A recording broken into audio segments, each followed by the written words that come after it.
up, ladies and gentlemen? My name is Kevin Jackowitz. This is the Kaged Review, and this is a review for Monday Night Raw. This is for September 3rd, 2018, so finally catching up into this month, which is cool. So I'm going to start right away, try to make this quick.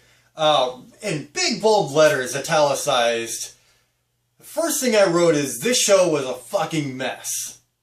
So that kind of states how I feel about it. I've been writing side notes because I didn't know how long I was going to be without making these videos.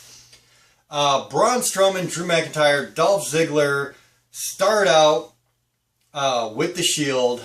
Braun, Drew, Dolph, they're doing this promo. They got a bunch of guys around the ring. The Shield come out and start whipping everybody's ass, take over the ring.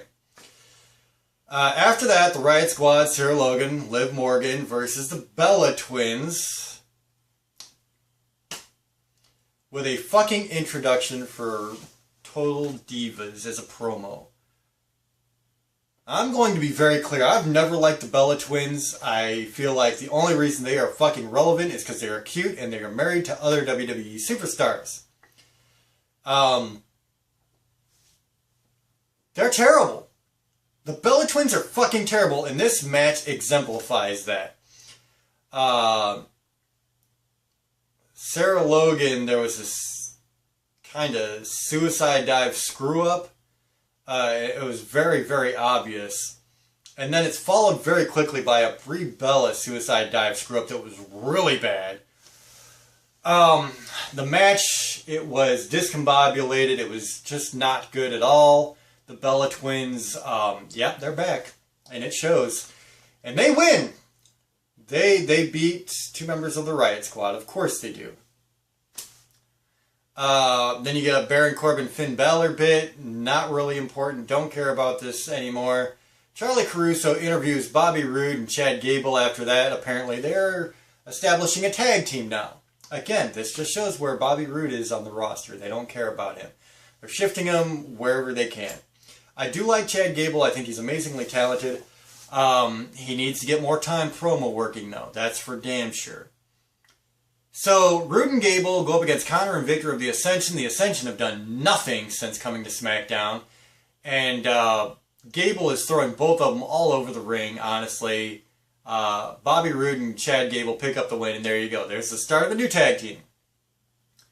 Elias does an in-ring bit after that. Alexa Bliss comes out talking about, if you're going to talk about somebody's hometown, this is where I'm from. Just like Trish Stratus did last week, except, of course, Alexa Bliss is doing a bait and switch, where it's like she's just trying to get heel heat because she's like, yeah, you're right, blah, blah, blah. And that's where that goes. Then you get Ronda Rousey and Natalya that come out after that. It turns into a match with Alexa Bliss versus Natalya.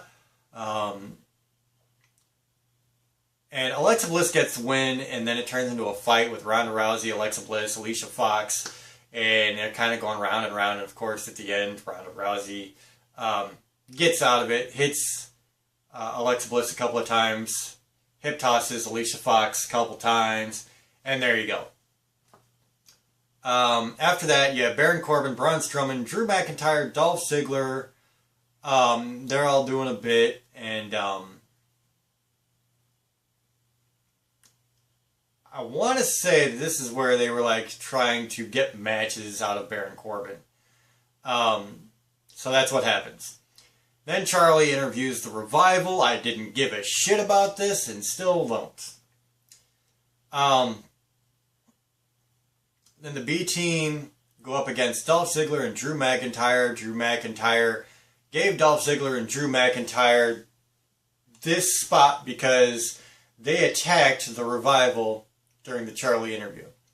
So they took out the Revival, and then here they are in the championship picture. They basically run over the B team, and they become new champions, new Raw Tag Team Champions. Now, I actually did like this because I did not like the B team as Tag Team Champions. Bo Dallas and Curtis Axel just do not belong in a championship spot. So I am very glad to see Dolph Ziggler and Drew McIntyre get belts. I think Drew McIntyre hasn't had a belt yet since he's been pulled back up to the main roster, so I'm happy that he at least has a belt. Drew McIntyre I'm a big fan of since he's come back, so it's nice to see that. Aiken and Razar, the Authors of Pain, they come out with Drake Maverick, of all fucking people, who's dressed up like them, and it just looks horrible. And so many people commented on that online too. I paid attention to the Twitter feed after that, and everybody was making fun of the way Drake Maverick looked. AOP versus a couple of local nobodies. I hate when they do this shit, especially since they've had actual legitimate opponents, and it does nothing for them. They ran over them, of course, and they get the win. Ronda Rousey, Natalya, and the Bella Twins get a backstage promo, and I don't know why the fuck they are putting the Bella Twins in everything all of a sudden, especially when it comes to Ronda Rousey. These two are fucking annoying, and I can't stand it. I really cannot stand it. Shawn Michaels comes out. He's doing some promo work for a Triple H Undertaker match. He's going to say that Triple H is going to win, not just because he's his friend, but because Triple H has got more in the tank. And then the Undertaker comes out, does an in-ring promo, and it's funny because everybody was talking about how great the Undertaker was, but I thought Shawn Michaels actually carried the promo for the most part. So I don't know, man. Then you get Finn Balor, Baron Corbin backstage bit. Baron Corbin says Finn Balor is going to face Braun Strowman. Then you have Sasha Banks with Bayley versus Dana Brooke and Ember Moon, which makes no sense. Ember Moon is a face. Dana Brooke is kind of a face.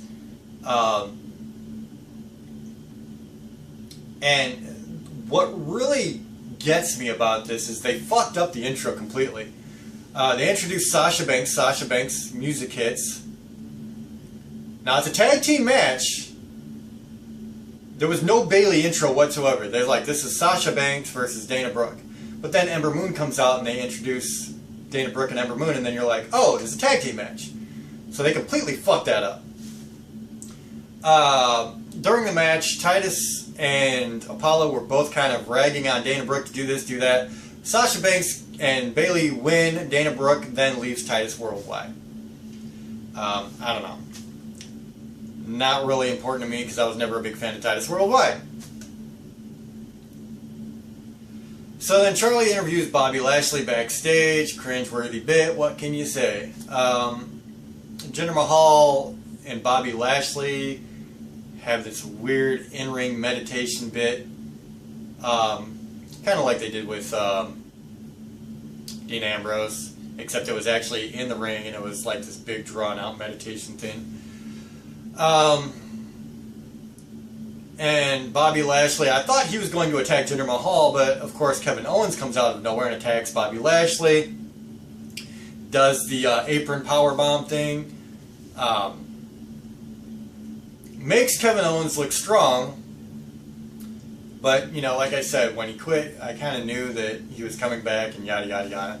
So there was really no big surprise, and I don't know that this matchup is going to mean anything to me. Everything they have put Bobby Lashley in has been just cringe. It's just been total cringe. Now, Kevin Owens is very, very good at promos and in-ring work, so maybe they can turn that around a little bit. If anybody can, it's Kevin Owens. After that, you get Finn Balor versus Braun Strowman with Drew McIntyre and Dolph Ziggler. There was a couple of really bad calls from Michael Cole during this match. There was a spot where Finn Balor had Braun Strowman in a front face guillotine. And Michael Cole, if he doesn't know exactly what's happening in the ring at that moment, he'll just call something. And he said that it was a sleeper hold, and it was clearly not a fucking sleeper hold. And then it changed into something else, and then Michael Cole has to correct himself.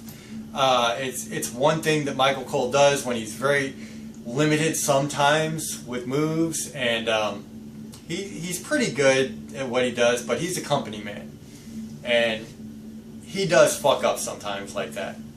If you don't know what it is, don't call it something that it's not. And you won't run into looking like a dumbass.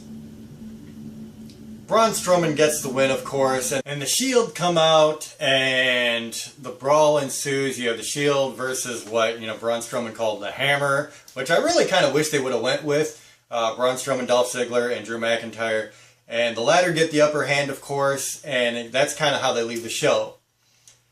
Overall, this really was a fucking mess, too. A lot of things were thrown together, just felt like they weren't even really thinking about what they were doing. I did like that they gave Drew and Dolph the tag team belts, but it wasn't really much of a match. So, you know, I mean, at least they got rid of the B team as champions, which I liked that. And I liked the ending. Other than that, I mean, it was really just kind of a messy fucking Raw all the way around. I'm going to give it a 1 out of 10, even though there were a couple of things I liked, just because there was so much I didn't, and I felt like they didn't even try on. So that's kind of where I'm at with this for Raw, September 3rd, 2018. So if you agree with me, or if you like this, don't forget to hit the like button, subscribe, and share. My name is Kevin Jackwitz, Kaged Nation, out.